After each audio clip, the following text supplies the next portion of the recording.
We Welcome, have Dick a Russell. yes, Thank you, Dick, for yes. coming on. It's a Thank you, great Jeff. pleasure to have you in these sad circumstances, and so welcome. Your books, even though you wrote the first one in 92 and you wrote the second one, I think in '08, they are you have to keep reading them. There were so many important things you wrote in there. And the Hmm. interviews you have to keep going back and refreshing and looking at them from different perspectives. They're books that keep giving. Oh, good. I'm so glad to hear that. Thank you. You Appreciate had it. a Yeah, and lot I of think for anybody on the call, if you haven't listened to the Who Killed JFK podcast that Dick did with Rob Reiner and Soledad O'Brien, you'll get all of Dick's work, or not all of it, but you'll get a lot of it in those 10 podcast episodes. So you can get his books or you can listen to the podcast, either way. So, I would read both the Well, both. books, the Trail, the On the Trail of the Assassins, and then the Man Who Knew Too Much. That was your later book, right? So that was the first one, actually, but then Oh, it came out in a revised paperback in the early 2000s and On the Trail of JFK Assassins was, I think, 2005. so And that was kind of, when did you first get involved with Rob?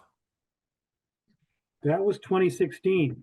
Um, I was told by a fellow who worked with him that I already knew. He was from Australia. He was a production assistant and director on his own. And we were friends, and we had lunch one day, and he told me that Rob was really very involved with wanting to do something on the Kennedy assassination, and he'd been interested in it for years, and that he'd like to, but he thought it was the mob that did it, and that's the word he was getting, that it was all the mob. And so my friend knew that I had a broader picture than just that, although I didn't deny that the mob was had some role.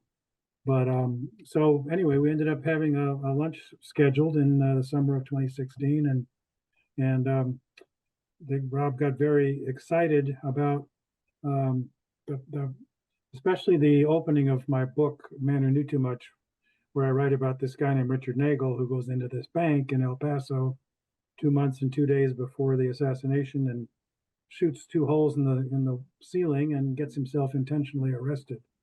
So Rob saw that as it was a true story and a very dramatic scene that could be opening a movie with. So that was how it got started. And so initially, and Dick, at that time, what did you know about Rob Reiner? What was your impression of him, having not met him when you were going? well, I just thought, he'd made all these incredible. I knew him when I was younger, in my 20s. Of course, All in the Family was hugely popular, and we watched it. I mean, every week. My family was just right there with Archie Bunker and Meathead and Edith, and I still remember all the names. And and so I just we loved that show, and that was my first familiarity with him.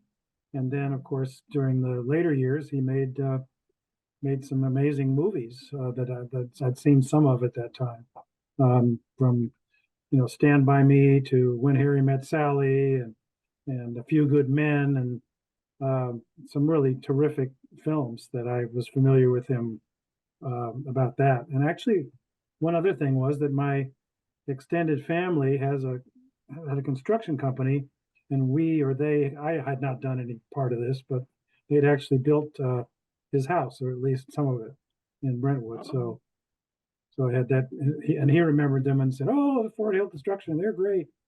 So anyway, So what was Rob like when you first met him? How did your relationship develop? well, I was very impressed, first of all, with his knowledge of the assassination, and I we talked about the fact that he believed it was the mafia that was responsible for it, and I tried to dissuade him of that just gently and say I thought it was much bigger and that the CIA had a role and uh, and the Cuban exiles were involved and but we were on the same page about Oswald. That the thing is, we were the same age. We'd been born the same year in 1947. So Rob was slightly older than I, but not that much. And we had both been in high school at the time. And I think he told me the story at that very first get together that he'd been very upset about what had happened to the president, and a couple of years later he went to an event with where Mort Saul was performing. Oh yeah. Remember him? Great Yep. Yep. comedian. He Yeah. was passionate about the fact that he wrote a whole book about it, that the Kennedy assassination was not what we were told it was, and so Rob was really impressed with Mort Saul's presentation, and he set about then reading the 26 volumes of the Warren Commission. He was still a teenager, and read everything he could, and read lots of the books, and told himself that someday he was going to do a big film about this. And what was it about 2016 that caused him to decide now is the time? Did he tell you? I think it was, he was looking for a new project that he could really sink his teeth into, that meant a lot to him, had a lot of meaning personally, and he'd been talking about it, doing a film that would focus on the mafia, and which is why my friend took me out there, because he knew that it was bigger than that also, and had done a lot of study on it, and so we just got along great. I think he had two of his kids there at the first meeting too, and his wife Michele was there, and so I met them all, and then it didn't happen immediately, but the idea was to do like a 10 or 12 part, what was called a mini series in those days, and that he was going to base a lot of it on my book, The Man Who Knew Too Much, and tell the story of an investigative journalist going out on the trail to try to determine what happened. Because I'd had a lot of stories I told him about my own adventures in that very strange world, and I think I can truthfully say I was the first full-time journalist on the trail in the mid 1970s, and I was working for the Village Voice in New York, and hadn't really known that much about it, and then got pretty obsessed with diving into it, and I was interviewing a lot of very interesting people, including James Angleton. I actually interviewed him on 3 occasions. So, not that he told me anything true, I don't think. But So when you were working with Rob and he wanted to make a film, right? I mean, that didn't happen. Did he talk to you about the travails of Hollywood deal making and, his efforts, or do you have any insight into that? Because how did the podcast come about? yeah, well, that's an interesting story, because um, we spent a lot of time developing a series, and David Hoffman, who he was a script writer that Rob had found, younger guy, and very, very talented, and Rob was sort of bringing him along, and so he was enlisted along with another script writer at first, and we would have meetings every week or every couple of weeks. It is at their house, at actually their second house just down the road, and we'd bring witnesses in sometimes, people who, not just researchers, but I think Chauncey Holt's daughter came, and I don't know, different people. I remember Dan Storper was there, um, and we would, gather information from them. De Eugenio was involved a little bit for a while, and then we began setting up. He began setting up what are called pitch meetings, where we would get together with various studios, and one of them was Paramount, which was very interested in, and eventually committed to doing the series. And we were very excited about this and moving ahead. And then all of a sudden they backed out. So that was kind of the first indication that Hollywood was still very reticent about doing anything that would challenge the official narrative that Oswald, this lone nut, did it. And so then we tried other things. He kind of changed around what the script would be. It wouldn't be just based on my character book. We were going to do something different than that, and tried to get Warner Brothers was interested, and he had a whole deal with them. This was a few years ago, and they said, "Oh yeah, we'd like to do it," and they were going to get. I think one of their subsidiaries was HBO, and So it looked like they were going to go with it, and then they backed out too. So what were we going to do? Rob thought about doing a docuseries, and then finally settled on, all right, we'll just try a podcast. Hmm. That turned out to be a good decision because it was hugely popular, and we can talk about that too. To me, it's so interesting that Rob Reiner couldn't get financing, right? I mean, I like know. a true, major inside player, with a Yeah, huge track record, and even he could not get financing. yeah, Well, I that's was going to exactly say what that around Did he complain 2013. about that, Dick? Or he was disappointed for sure. yeah, I mean, he took things in stride. He'd been around Hollywood a long time. He knew the deals fall apart. People promise you things and then they don't come through. And so he was sanguine about it to that degree, but he didn't give up. I mean, he really wanted to. We developed a lot of great material, and he really wanted to get that out there as much as he could, and interview. And the podcast, of course, enabled us to actually do live interviews. Not live, but I mean they were everything was scripted with the podcast. Yeah. yeah. But anyway, it was an opportunity to reach a lot of people, and that's what happened. Because in 2013, Leo DiCaprio bought the rights to Legacy of Secrets, I think, from Lamar Waldron, and that never got going either. And you know, Yeah, I um, think that's happened to a number of people. and now you guys went to Dallas together, right? We did. That was back when we were still going to do a series, and with actors, and we had quite a time in Dallas. I mean, we went. It was Rob and myself and David Hoffman, the producer that he had working with him at the time, and we just went to make a tour of everything. To be right on the scene where everything happened. So we started in Dealey Plaza and went to the book depository and went to the grassy knoll, of course, and came to believe that it was more likely that a shot would have been fired from the underpass, because you couldn't be seen from there, not necessarily because even the grassy knoll, you could be quite visible. Yeah, And then yeah. we went to the Daltex building, went into the jail.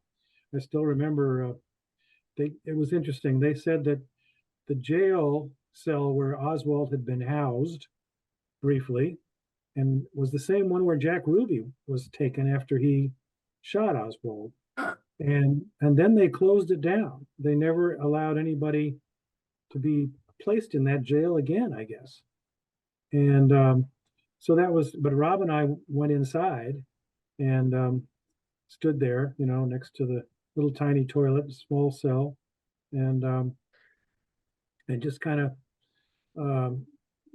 just got a strong feeling for what it was. That was eerie, because they were doing construction on the Daltex building well, not the Daltex building, but where the jail was. I forget the exact name of it. County Records Building, I think. And Did the sixth floor let you go into the actual sniper nest area, or did they? Because that's screened off for most people. yeah, I think they did. Oh, Um, but they were very much geared to the official narrative. I remember that. right. Um, and yeah, everywhere we went, that was the case. We had to come to our own conclusions. But I think I well remember we had a lunch with Buell Frazier, who was the fellow who was Oswald's co-worker and had dropped him off, as he often did, at the book depository that morning, and he was insistent that the package that Oswald was carrying could not possibly have held a rifle. It was just not. It was too small. And then he told us this story about himself being arrested afterwards, and the cops, I guess, Will Fritz tried to get him to sign a confession that he'd been involved in the assassination, which of course was not the case at all. And then at the end, we had a lunch with Beverly Oliver, the cabaret dancer that Ruby had known, and she was said she was on the grassy knoll that day and took film that was seized by the Secret Service. But she was a lot of fun, and enjoyed hanging out with Rob. And finally, we were sitting there at the table. I mentioned this in my Substack, but she said, "Well, can can you clear up a mystery for me? What was that song? What was that music that opened All in the Family?" And Rob burst into song and said, "G my old LaSalle ran great." Well, this got her very excited, and then they did a couple more numbers together. It was pretty wonderful. I mean, he was, he was fun to be with, and very, we were in a restaurant one time having breakfast, and the waitress came around and said, "Hi, meathead," and but he was very nice about it. He kind of smiled and put out his hand, and then he looked at me and he said very quietly, "Well, that's the first one of the day." So he could never quite escape from the meathead world. Dick, what was the process of how did you guys write the podcast? Yeah. Because I thought the thing about the podcast is it's very well written. I mean, it's very clear, it's very lucid telling of the story. And JFK stories often get off track, and this one didn't. So how did you guys develop those scripts? As I recall, we did it, kind of one at a time, and I remember Soledad O'Brien who used to be with CNN. She was, I wouldn't call her the foil exactly, but she was the one who, and truthfully, didn't know anything about the assassination. So it was Rob's role through all of the episodes to kind of convince Soledad, or they would have dialogues going back and forth, and sometimes she didn't believe something, and then we'd bring in witnesses for each one, and we decided we would do an episode on forensics, and then we would kind of take it chronologically, do one on Oswald's early years, and going to Russia, and basically David Hoffman wrote all the different episodes, and then Rob would get involved as an editor, and he was a very, very good. He'd been doing that for a long time with his movies, of course, and then it was a lot of fun. I mean, because as the series went along, I was more and more in it, and so we were trading lines. I mean, it was great. I could pretend I was an actor and go back and forth with Rob Reiner and Soledad O'Brien. So for me, that was a lot of fun, and it caught on very early, and ended up with, I think, 9.5 million downloads. I mean, it was really hugely. It was the number one podcast in the country one week. Wow. So that showed that a lot of people were interested. And yet it wasn't mentioned in many of the obits or remembrances of Rob Reiner this past week when they talked about his body of work. I don't think I ever saw it mentioned. I don't think I did either. And I was reading the Times and the LA Times and the New York Times. Yeah, so It's not like it wasn't a hit by the metrics of the trade, right? I mean, 7 million downloads. I mean, 9 million. it had all the metrics that you would need to say he made a hit, right? Yeah. Oh yeah, Yeah. it was considered a big hit in the for iHeartRadio and in the podcast world, and it led to Simon and Schuster wanting to do. They were doing a book with Rob on the reemergence of the Spinal Tap movie, and so they got talking about it, and they said, "All right, let's do one more book on the Kennedy assassination and try to, really get to as much of make it." Rob called it the greatest murder mystery of all time, Right. and he wanted to, as in a sort of a legal framework, in the sense of how would you prove your case, go chapter by chapter, and so this book is still a work in progress, and we didn't know, David and I, what was going to happen when we heard the terrible news this past week, but then the editor called me and said, she said, we're going to go forward with this. And I think it's a big part of Rob's legacy and what he would Yeah. want to see happen. So we are. It probably won't come out for maybe toward the end of next year because they got to vet it with lawyers and everything. But we're toward the end of the first go round with the chapters, and so I didn't Now, expect to be in. did you guys always think about identifying the killers at the end, or was that something you decided as part of the process you're going to go all the way? Yeah, that was a very very big move and a controversial one. And Rob pretty much relied on me, to say who I thought were the main people involved. And I did have suspects.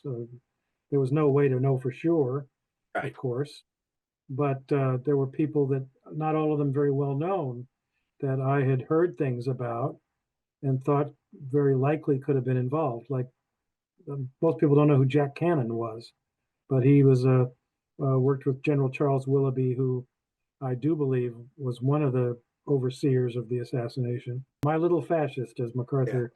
General MacArthur called him. So, but he hadn't been really named by many people either when I did that in my book.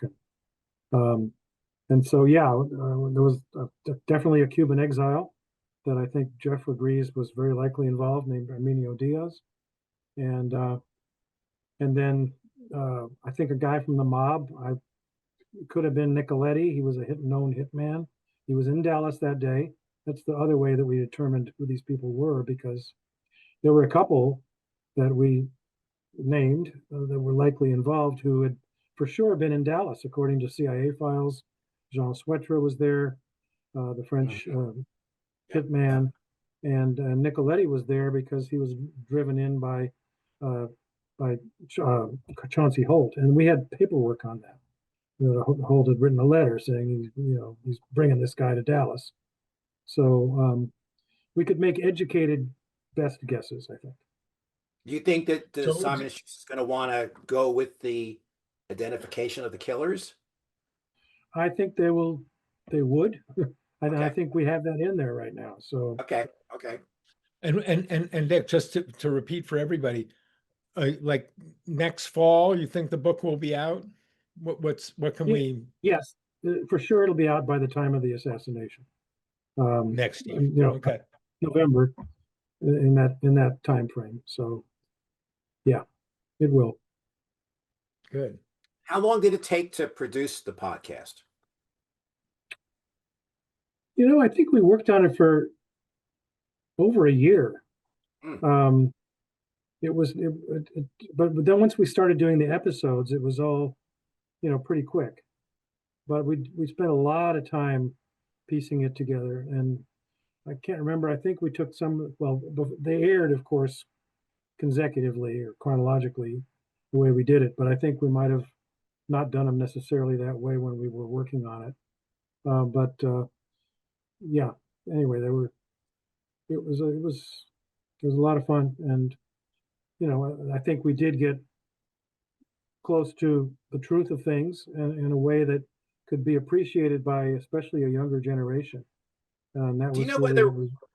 do you know whether Rob, he was so politically active, do you know whether he shared any of his thoughts with any people in power that could possibly do something about the assassination?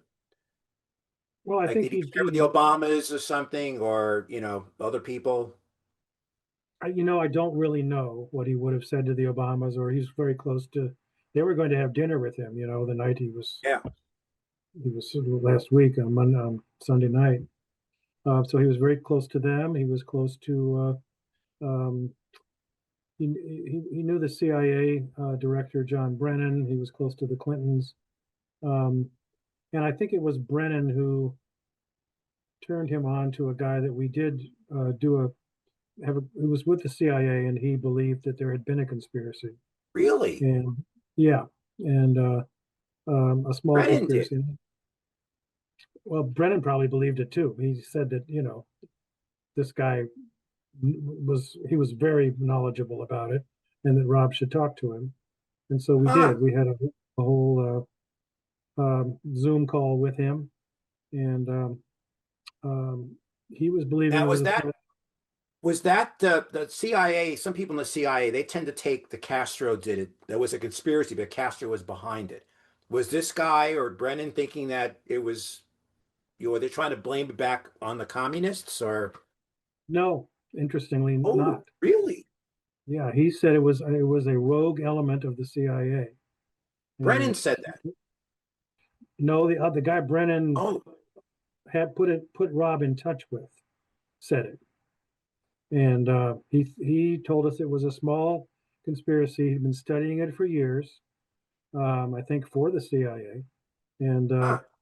I don't know that he ever put anything on paper about it, but he definitely said it was a group that went back to the Second World War, kind of, as I recall, OSS guys. So it was Um, Dick, like Harvey, William Harvey, and those guys, he didn't family. name Harvey. Okay. Um, he did name the guy who'd been in charge of the CIA in Dallas, um, whose name is escaping me at the moment, but who, Jim Moore, J. Or Walton yeah, Moore. Jay yeah. Walton Moore, that's right. And he said he thought he'd been involved, but we didn't Yeah. go that far we didn't name Now, him. has his name, has this person's name been made public yet? Or this person that, Brennan put you in touch with? Yeah, well, I think he spoke at one of the conferences after that, in Dallas. Rolf So, Mallett Larson. yes, that's who it was. Rolf Ah, Mallett. okay. Okay. Okay. Huh. Yeah. Yeah, he came to speak at at the conference in Answer. Dallas, and it was right before the pandemic, November 2019. Yep. Right. I was there. I And remember it. I was very taken by his analysis. I I found it was the one that invited him, and a lot of people Oh, were mad yes, thank you, Larry. Thank you, Larry. So, because he was still saying Oswald was involved. And I remember Deborah being in Conway in the back of the room, giving me all kinds of like fire coming out of her eyes. She did. But I said, this guy, he had just a unique perspective. yeah. He did, Um, and he was an insider. just like to give everybody an opportunity to, if you want to raise your hand, ask a question, make a comment for Dick, say something about Rob Reiner, just raise your hand. If you look at the bottom of your screen and you look at the react button, you can raise your hand and do that. Dick, is the book, does it replicate the podcast, or does it Yeah, follow I the mean, same I don't know. format roughly? It does. It Yeah. does. And yeah, it's kind of an attempt to pick up where the podcast left off and go into more of the detail that the podcast couldn't do. Uh-huh. Without going too deep into the weeds, but being able to elaborate on different aspects of what happened and Oswald's background and the Cuban exiles and what was going on with the CIA and all those things that we touched on in the podcast, but couldn't go too deep on because we were limited with time. So Right. I don't know how long the book's going to be, but it's not going to be a huge tome, but it's not going to be short. So yeah, and yeah, we were, I got to say that we had a Zoom call scheduled with Rob. He had just written us, David and I, an email about things that he was very wanting to work more on with the editing of the couple of the chapters, and then of course, I heard something about the tragedy on like it was Sunday evening, and I called David right away, and he had just heard something about it. At that point, the police weren't saying anything, and when I finally was confirmed that night, I mean, I've been really devastated by this because we were not just working colleagues, but friends, and I got to know both he and Michele very well over the course of years, actually, almost a decade.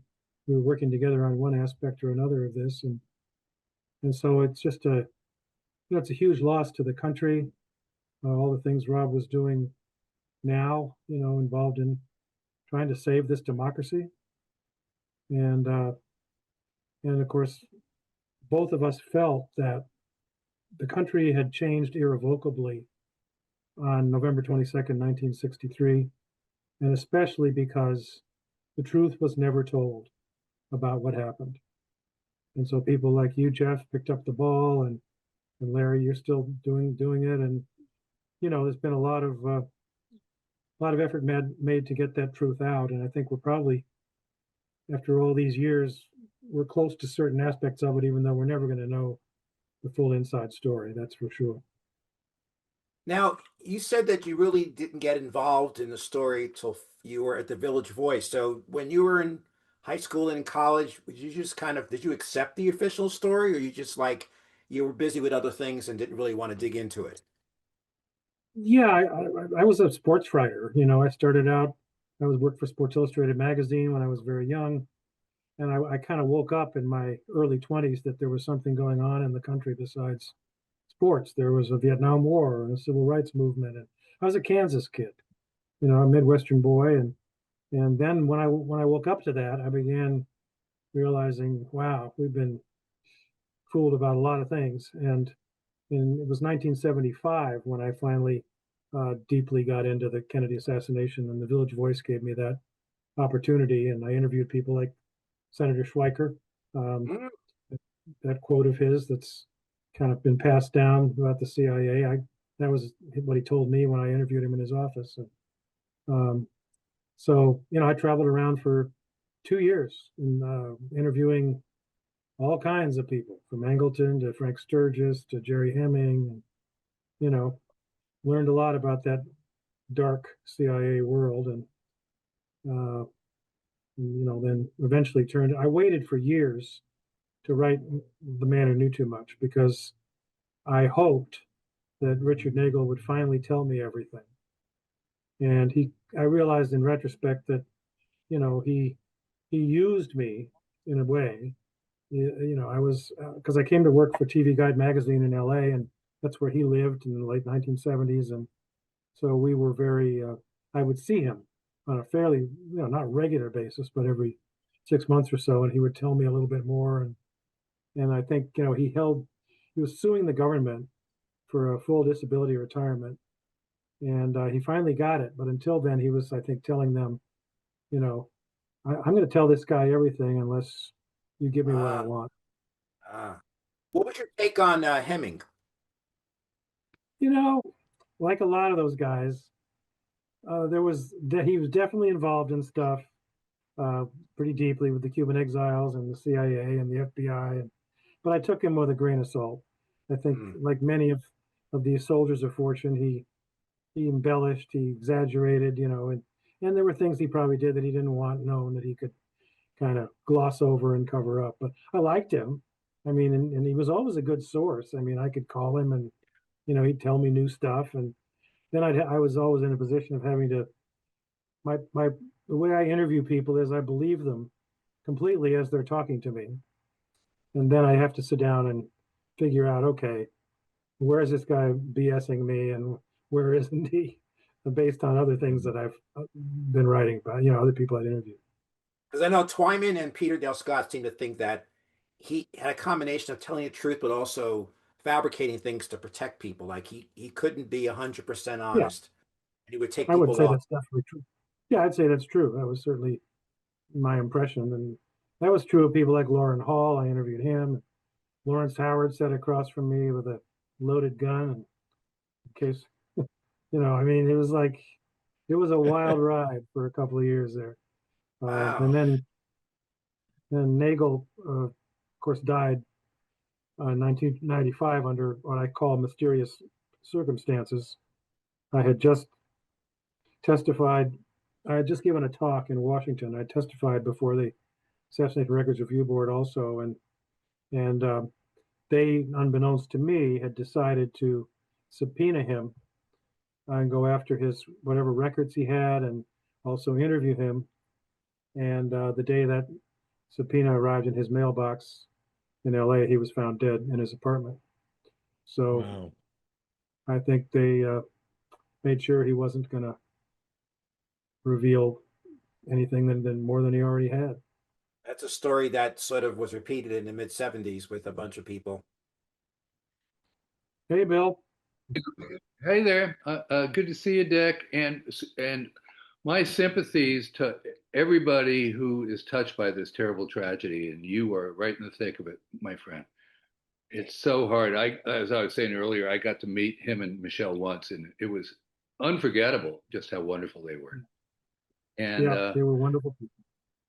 wonderful people. And in that, I'm so fascinated because the wonderful work you guys did in that year plus to put it together. And you told a good story about it. But I would like to try to tease out a little bit more about Soledad O'Brien. She's more on the conservative side of the fence. She didn't know a lot about the case. I thought she was very effective on the podcast. And I was wondering how that process went. Oh, I thought so too. And like I say, it was scripted. So, her lines were written down, and the back and forth. She had a lot of those with Rob, where he would educate her basically, and she would disagree with him, and then it was a nice dynamic to have in the podcast. And she was a very nice person, and she had done before that. She had done a podcast on the Mary Meyer murder, and so she was somewhat familiar with that world, and so it was I think it was a very effective the way she and Rob interacted in the whole thing. Did it make an impact on her experience? Did you notice anything? Yes, I think she was not acting. She was legitimately learning and being educated about this and coming to realize that it was a conspiracy, and she never really thought that much about it in terms of she accepted the official line, I think, in the beginning, and she definitely changed her viewpoint as she learned more about it from us. When Jeff and I interviewed her, um, she revealed that she's on the National Archives Foundation. Hmm. And Didn't know. we're thinking that she might be an ally to help try to get some of these. If she's kind of convinced now that there's a conspiracy, maybe from the foundation side, she could sort of push things along a little bit. I don't know. Just thinking about that. Possible. Yeah, I didn't realize that, so it's certainly worth a shot, I would say. Yeah, Dick, this is Gary Severson. We haven't talked for a few years, but we were in New Orleans and we exchanged ideas after each of our presentations. And I had fleshed out what Nagel said about an end of September assassination attempt. Yes. But there seems to be a lot of confusion that if you ask most people, they'll say, well, he got himself arrested, so he wouldn't be in Dallas. But in fact, what he said, and you say in your book, is that it was the end of September, 5 days from his bank robbery, that he Yeah, was trying that's to right. prevent. So It was could you, scheduled for Washington, D.C. yeah, or he wasn't sure, but Kennedy took off on the 24th and went on his conservation tour Right. for 5 days. So why do you think the confusion exists about it being Dallas 2 months in the future and the end of September? Well, after it didn't, he got himself arrested. He believed that was the reason that the plot in Washington, D.C., or wherever it was going to be in that period, did not happen.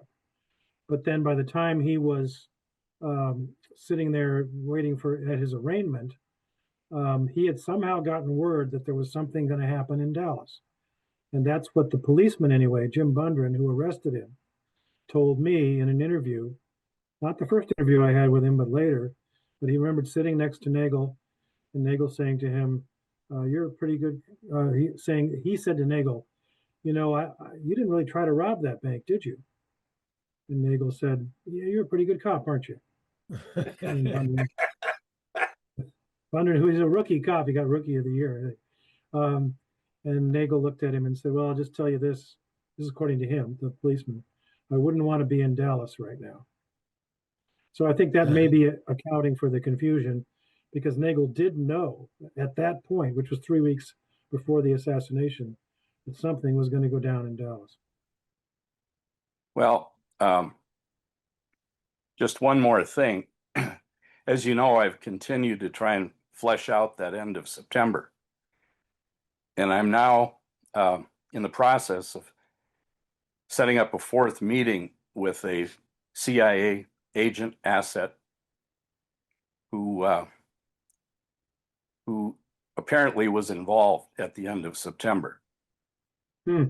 And it's just amazing that after 60 years, this 92-year-old happens to be still functioning and lying.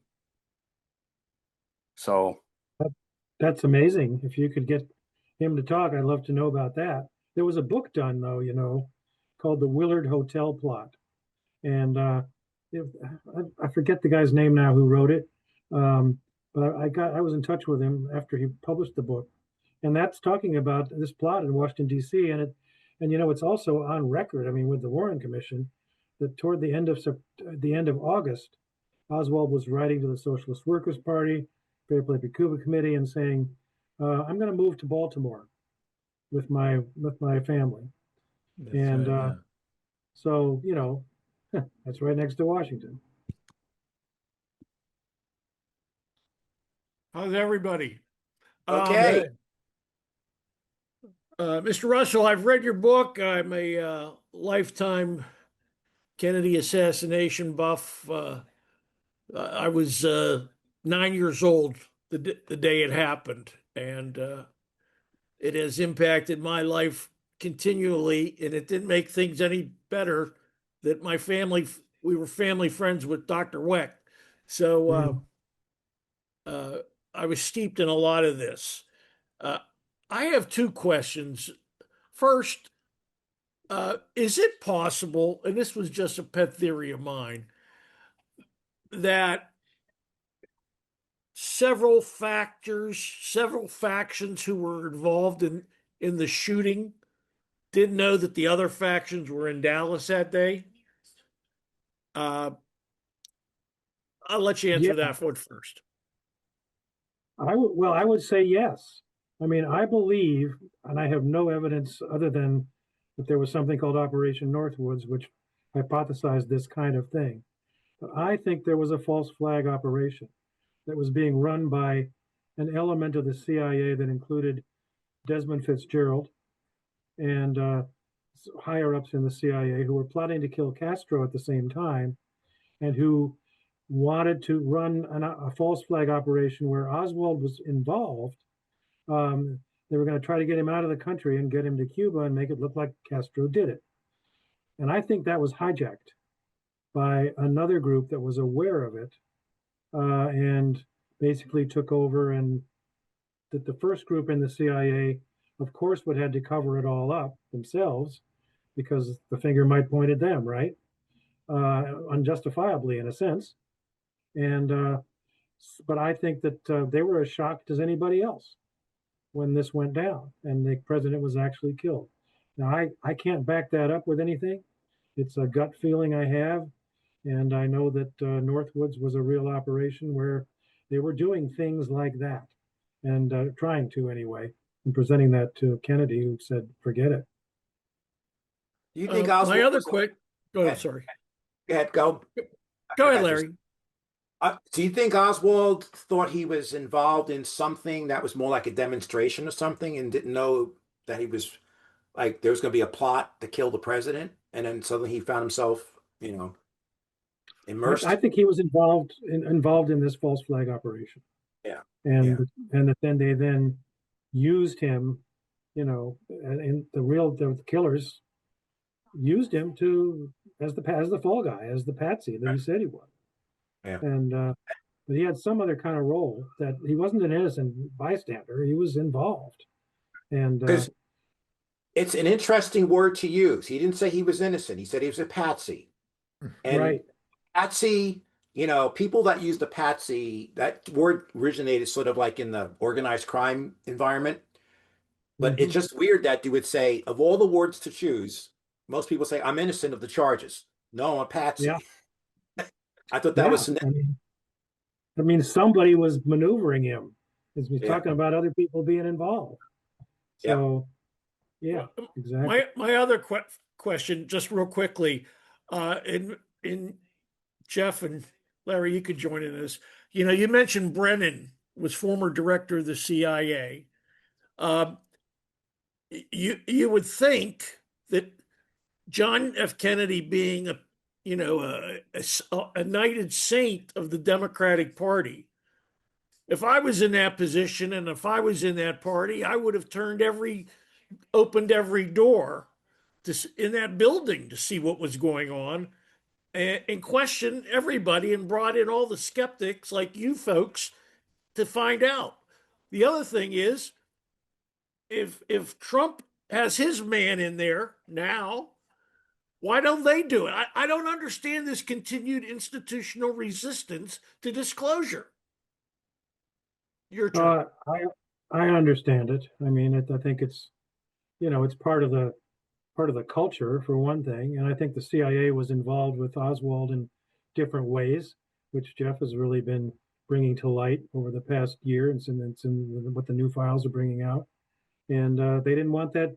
They figured if we come out with that, they're going to think we did it, even if we didn't, and we were using Oswald in other ways. So yeah, they had a reason, and the Warren Commission, I think, covered it up because they'd been told, if you don't cover this up, Castro and the Russians did it, and we're going to have World War III. And then Alan Dulles was on there to make sure that they didn't get any further than that. And it would expose things that they didn't want to be known about their involvement with the mob, killing Castro. A real investigation would have started in that direction. But how did Rob get comfortable that Brennan wasn't going to be just taking the CIA position and that he was a good faith actor to be dealing with? Well, I think they were friends. I mean, they Oh, knew each other in Washington circles, um, and so one day, I think I'm guessing because I never met Brennan, but my guess would be that he knew Rob was doing this series, and Rob was passionate about this, and thought it would be a good way to get out what an element of the CIA knew had happened. So then he put him in touch with Rolf Larson. because there's some people on some of the Facebook pages for JFK that have suggested that Brennan could have been sending Rob down a path to avoid, the place where the CIA didn't really want him to go. And It's that possible. route, Yeah, yeah, it's possible. And those people clearly failed, right? Those people who Yeah. tried to do that, they didn't deter Rob. right. Anybody who tried to deter Rob from telling the story, they failed. Yeah. That's the point. Right. Yeah. Carl Golovant, Oh boy. we want to hear from you, Carl, and we want you to be very well behaved and respectful to our guests. Thank you. And the man that we're honoring tonight. Yes. Well, thank you. First, I want to mention, as a customs special agent in Miami, I worked for years with a former ATF agent named George Nowicki, Nowicki, and I was interested in talking to him even back then about the Kennedy assassination. And George let me know that he had arrested Gerald Patrick Hemming earlier in his career as an ATF agent, I think on a silencer charge. But George is, as far as I know, alive and well, and probably has a publicly listed phone number in Miami if anybody would like to talk with him about his prior Gerald Patrick Hemming experience. And as far as Rob Reiner goes, I just to introduce, there's a video link in the chat. I won't introduce the context, except I did ask a question about a perspective on who benefited from the assassination. And Rob, in his reply, he reverted to the Oliver Stone narrative, essentially, from the JFK movie. But it's a clip I have that, I don't know if anybody else here has a clip of asking a question of Rob Reiner that is available to watch. It's only 3 minutes long. It's in entirety from the 2023 60th anniversary conference up in Pittsburgh. Oh, okay. Yeah, I'm just curious, just generally, what were Rob Reiner's thoughts on Oliver Stone's film, just in general? Oh, I think he was very happy that it came out.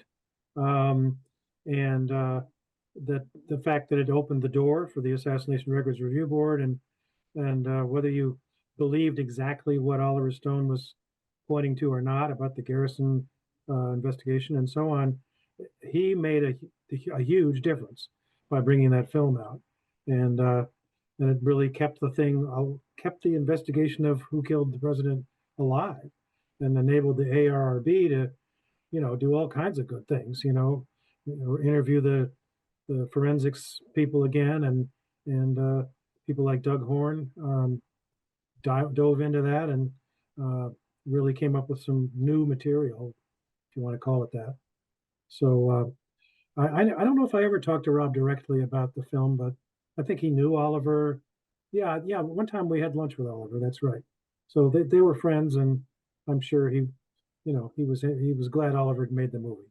Yeah, I was going to ask you whether he had any interaction with Rob in the making of the podcast. Like, I know you spoke to Jim, and I was curious whether, they asked Rob any, but you don't Oliver know. was not involved with the podcast, Yeah.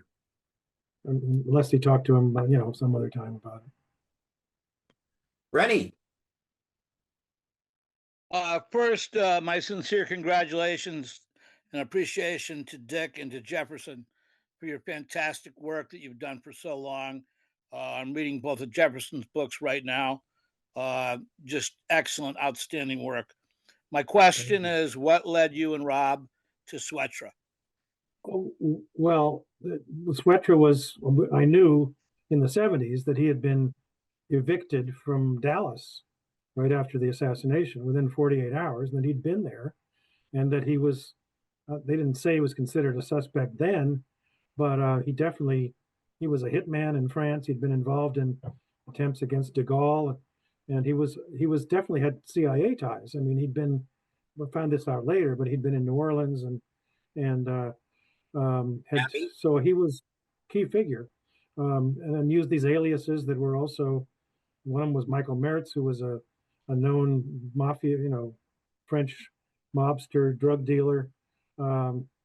So that was how, we got led to him. And then I interviewed a guy named Alderson, who was a dentist that had known Swetra, yeah, and yeah. the FBI, and so he was also backing up at least the fact that the FBI was very interested in Swetra after the assassination. Oh, thanks, Larry. Hi, Dick. I just wanted to ask you about the character of the Brooklyn waiter. I was always fascinated about that as a kind of inciting incident, if you like. And I was just wondering if you knew anything more about that character, or if you'd looked into who that might have been. Well, unfortunately at the time, I didn't know what to make of that message that showed up in my mailbox at the Village Voice. Because it said to look into this guy named Adolf Sheppy Wiedenbach. I mean, that name meant nothing to me. I thought, well, this guy must be making this stuff up, or I just didn't take it seriously enough, even though, unfortunately, I mean, the guy said in his letter to me that he said, if you want to know more, put a classified ad in the Village Voice saying, "Brooklyn waiter, I'm waiting." And I didn't do it. So that was my mistake.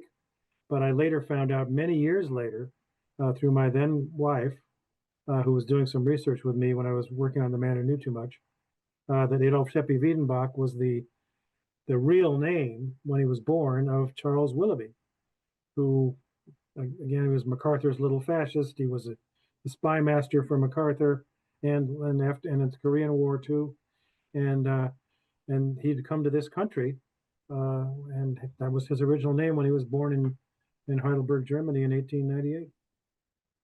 Wow. Were you at the Village Voice when Sturgis tried to get to Lorenz's apartment? I think that was 77. Were you gone by then? Yes, I was gone. I was in Los Angeles, but That was right down the block for me. was it? Yeah. Yeah, she called the police on him. She thought he was going to kill her, and she was about to testify. I remember the story. Yeah. Yeah, and she might have been right. I mean, he was a killer. Yeah. And he was very angry about what she was saying. Yeah. I think she was So hiding in the bushes right on 87th and York Avenue. It's like, He was another one. He was a strange character. I mean, I didn't know him well, but I interviewed him in Miami. I remember riding in the back seat of the car. He was driving, and then he would take my calls later and always, spin out like Hemming, spin out another story. So I was never clear on how much of the truth he was telling and how much he was making up. yeah. Michael and then Chad.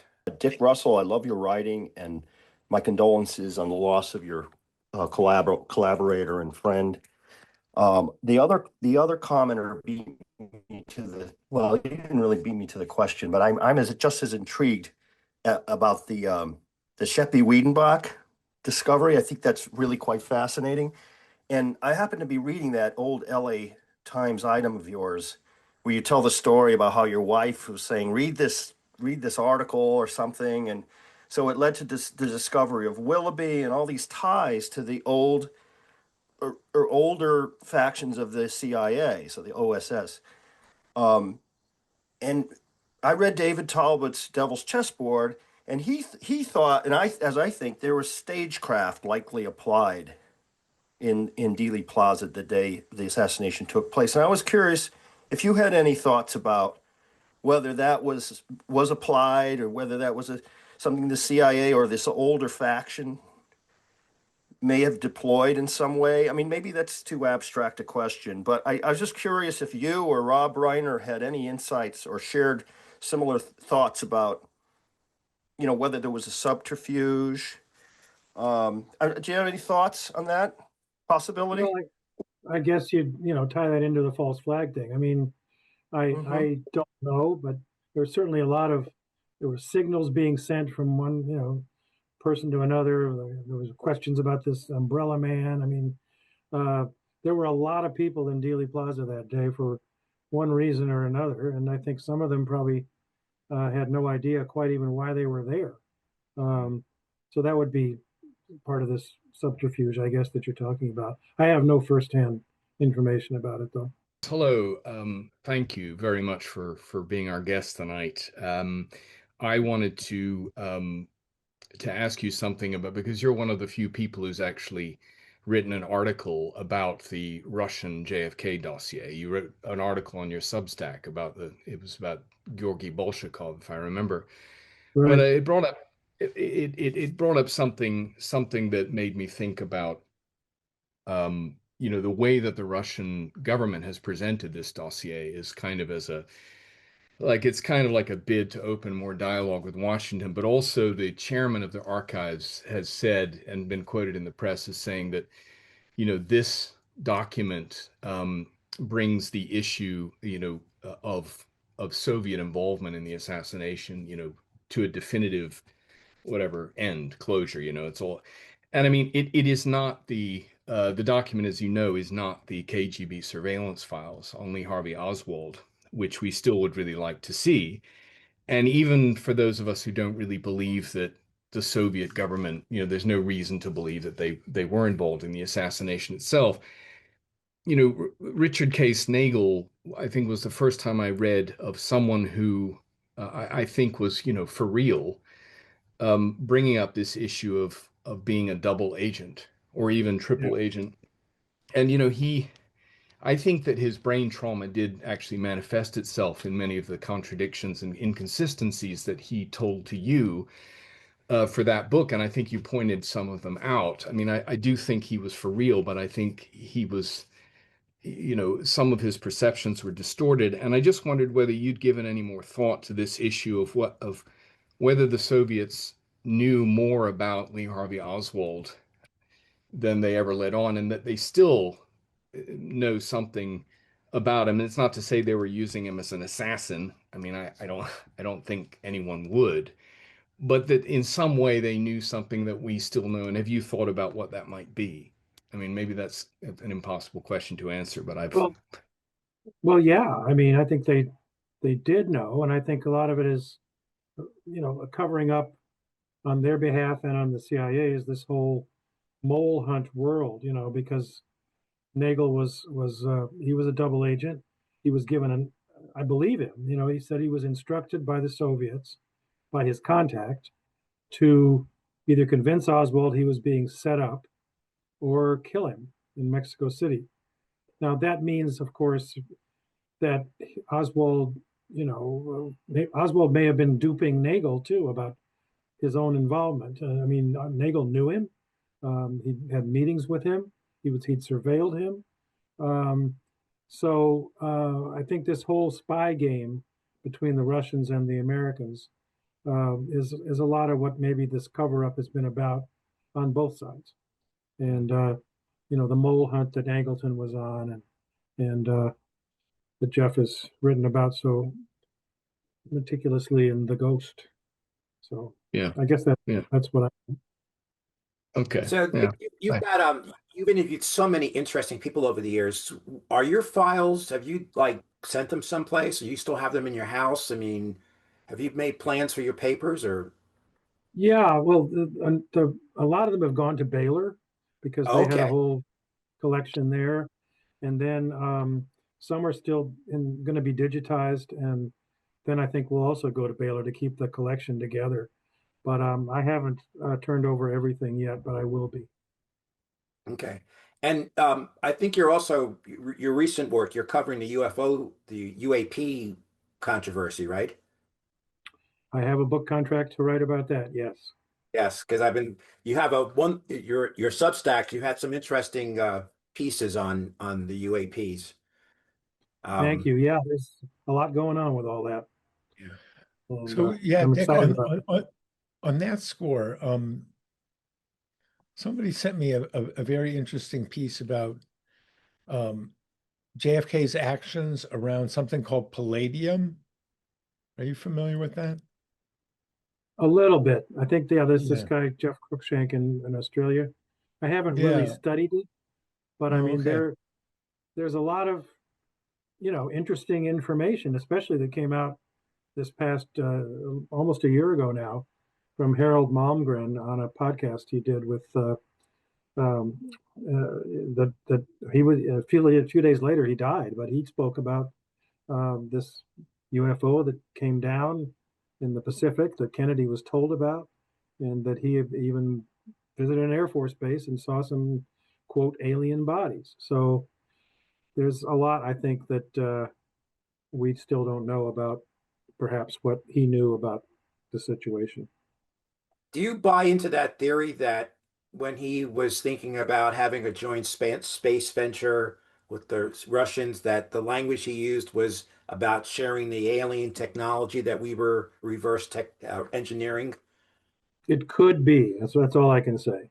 Oh, I think it's not out of the realm of possibility.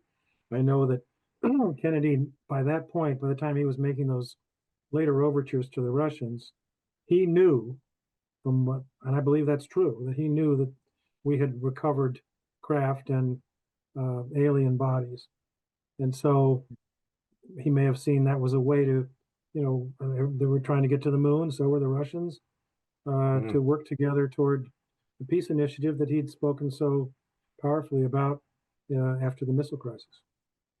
Yeah. Here's a question from Mike for Dick. This is a good question. What was it like to interview Angleton? And did you get any sense that he had a hand in Dallas? He did everything he could to convince me. I never even knew why he was seeing me, although he'd been fired from the CIA. And I think he was meeting with journalists in order to get his perspective out there. So he was desperately trying to convince me that the Russians and the Cubans were behind this, and that we wouldn't know the truth till they released their files or we got them somehow.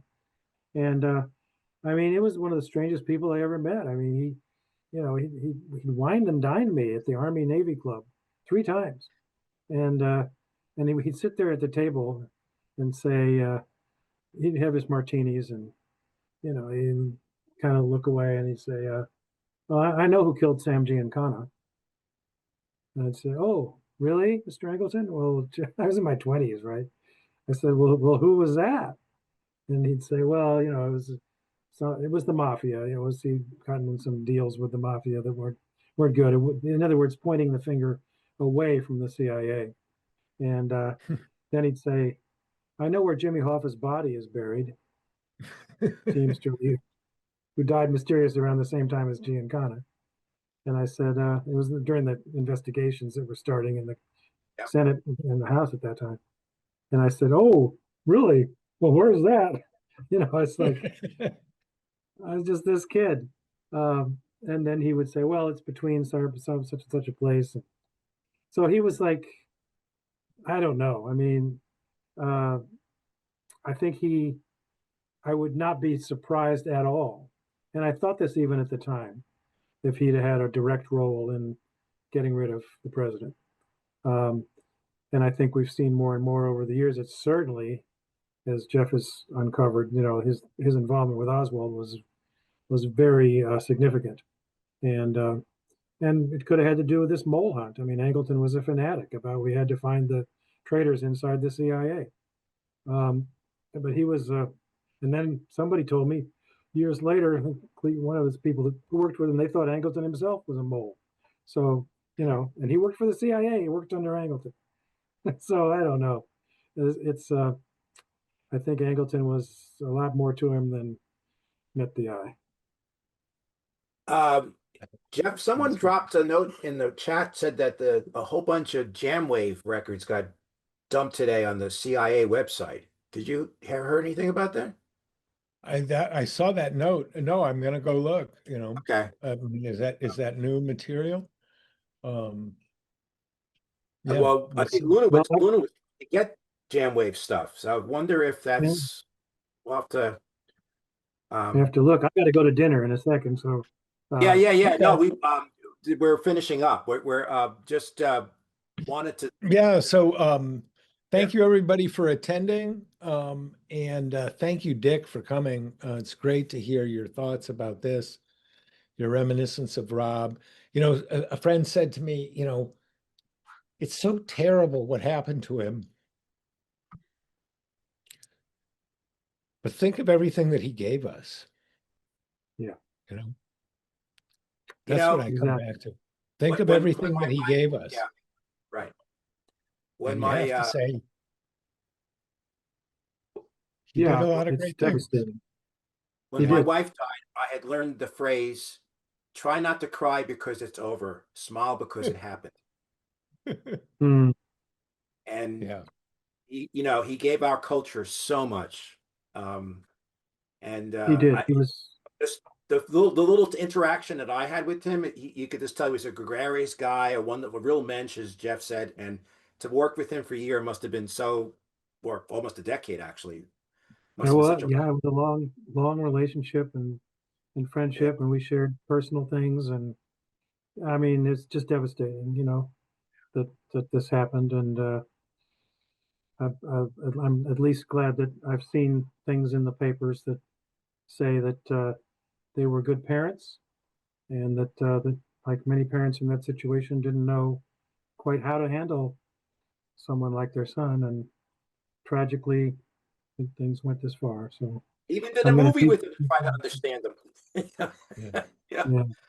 But we're just so grateful that you could help us, remember and honor Rob by coming and sharing your views and your experiences with him. Well, thank you. It's been good to be with you, and okay, appreciate it. Thank you everybody for attending. This will be posted on the site soon. So good night. Hey everybody, I wanted to call your attention to one surefire way to deepen your knowledge of the assassination of President Kennedy. And that's to read my 3 books about the CIA, a trilogy of spies that tells how the assassination actually unfolded in the eyes of CIA insiders. You see, my work on JFK's assassination is rooted not in the literature of conspiracy, but in the history of CIA operations. And that makes all the difference when it comes to understanding the events that culminated on November 22nd, 1963. You'll want to check out my 3 CIA books that tell the story of the founding generation of the Central Intelligence Agency and what 3 insiders actually thought about JFK's assassination. Meet charismatic Station Chief Winston Scott as he surveils Lee Harvey Oswald 6 weeks before Dallas. Meet urbane CIA Director Richard Helms as he fends off President Richard Nixon's attempts to blackmail him over JFK's assassination. Meet James Angleton, the ingenious, paranoid, and sinister counterintelligence chief who had controlled the agency's file on Oswald since 1959. In these books, you'll see the real historical foundation of the events that led to President Kennedy's assassination, and you'll understand this event in a much deeper way. Check out my books at jeffersonmorleybooks.com. You can buy all of these books there, as well as my other nonfiction book, Snowstorm in August. So check out the Trilogy of Spies.